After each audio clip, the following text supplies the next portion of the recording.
What's going on, everybody? Today I have another sneaker shoe review for you.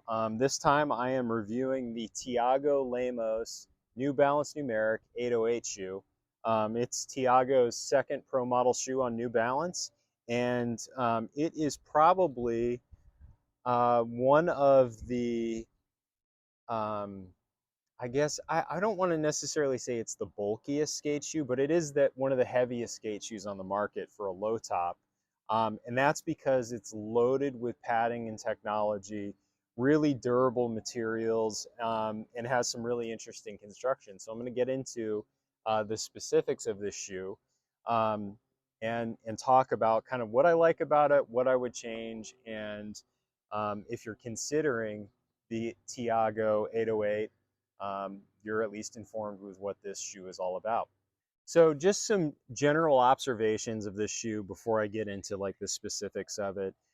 You can see just kind of looking at it, it is your standard cup sole design.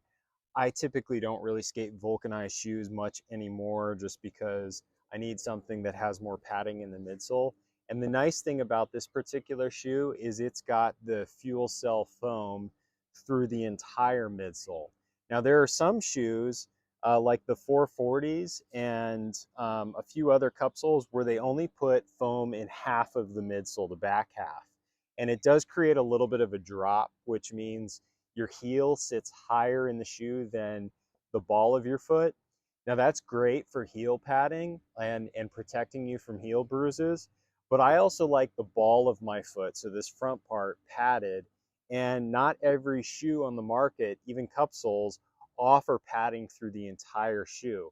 But the Tiago Pro models, actually both of them, not just the 808, but the 1010, as well as Tom Knox's shoe, the 600, and the new 480 shoes, which I've already reviewed, have foam throughout the entire shoe inside the midsole. So that's really important to me and something that I really like about the shoe.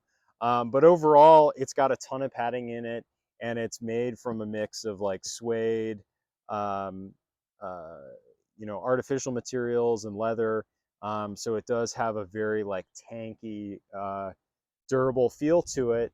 Obviously, the color scheme looks really good. There's a nice suede toe cap throughout, and then durable leather lace loop protectors that are really thick, actually. But I've been skating this shoe for maybe 3 weeks now. Probably put in about close to 20 hours of skating in it so far, and I've been really impressed with how the stitching on the toe cap is held up, how just the rubber on the toe cap is really held up. The tread still looks really good and durable, even on the foot that I typically use more often to do flip tricks and things like that. And the laces are holding up and stuff like that. So overall, the durability is probably the best part about this shoe. But I'll give you some close-up shots, and so you can see for yourself some of these features that I'm talking about. So I'm going to just look at the sidewalls of the shoe first. As you can see towards the toe, there's a nice suede toe cap that's triple stitched and I think glued down as well. Like I said, I've been skating this for about 20 hours, a couple weeks, and it's held up really nicely. I do a lot of flip tricks, kick flips, frontside flips, 360 flips, varial heels.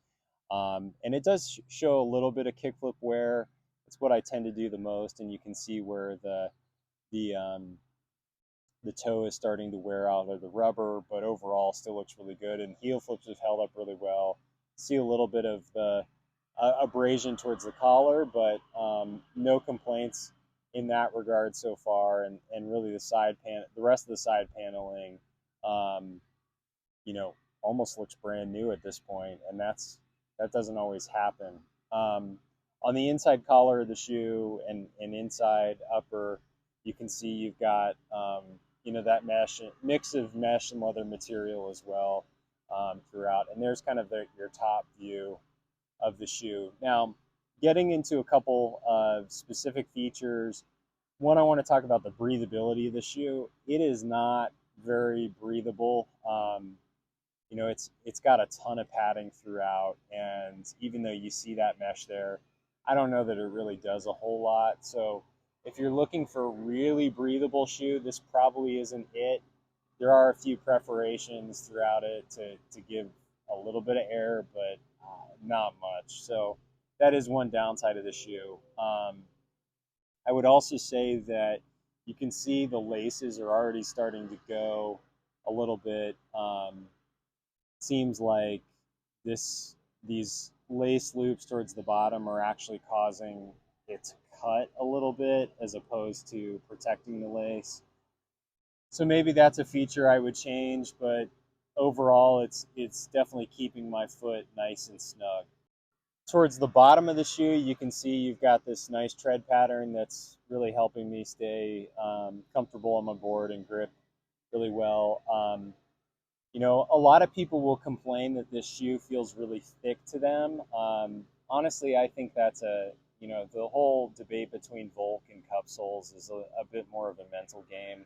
If you just spend 3 or 4 hours skating a cup sole, you get used to it and you feel like you can flick your board and feel your board just like you would on a Volk shoe. So I don't really buy into that idea very much. You know, to me, it's more of a mental thing. But as you can see anyway, the tread is holding up all right, starting to wear out towards the edges a little bit. I think the red part here is a bit softer rubber than the bottom, which is actually helpful. You know, I like to have a harder surface on the rubber than something that's softer. So New Balance for me seems to use a harder rubber compound than what I've experienced with, definitely with Vans and maybe Adidas. A little bit more comparable to Nike, which typically has a more durable rubber compound that it's using. The insole of the shoe is just your standard Ortholite, kind of thin, but again, the midsole has padding in it, so you don't really need to replace this unless you want something with more arch support.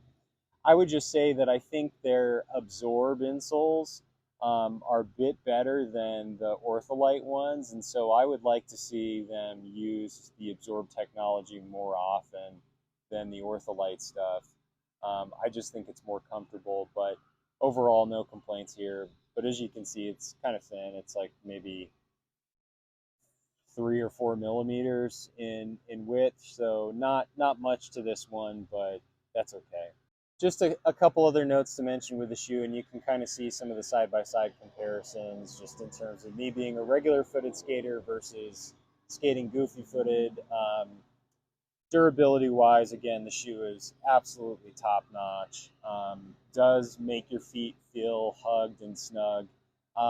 Even though these shoes are probably the heaviest on the market at about 13 ounces, most skate shoes are actually more down into the 8 or 9 ounce range. They are incredibly durable, and they really hug your foot and make it feel snug.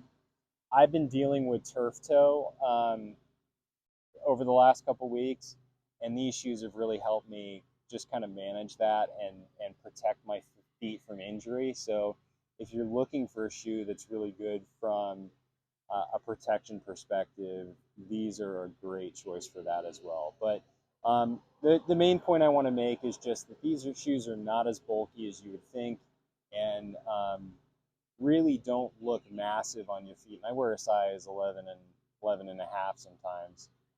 These aren't as massive as you might think when you're skating around, particularly if you're wearing pants that are a little bit baggy. So overall, good look and feel for these shoes, despite some of the breathability challenges. All right, that does it for my review of the Tiago 808. If you have any additional questions about the shoe, just drop them in the comments and I'll do my best to answer them based on what I know. This isn't a paid review or anything like that. I bought these shoes from my local skate shop, so I'm trying to be as unbiased with this as possible. But yeah, it's a great solid shoe. I might get it again. I might experiment with some other New Balance shoes, but overall, I really like the direction of the New Balance program, and I'm happy with my purchase. So, yeah, thanks for watching.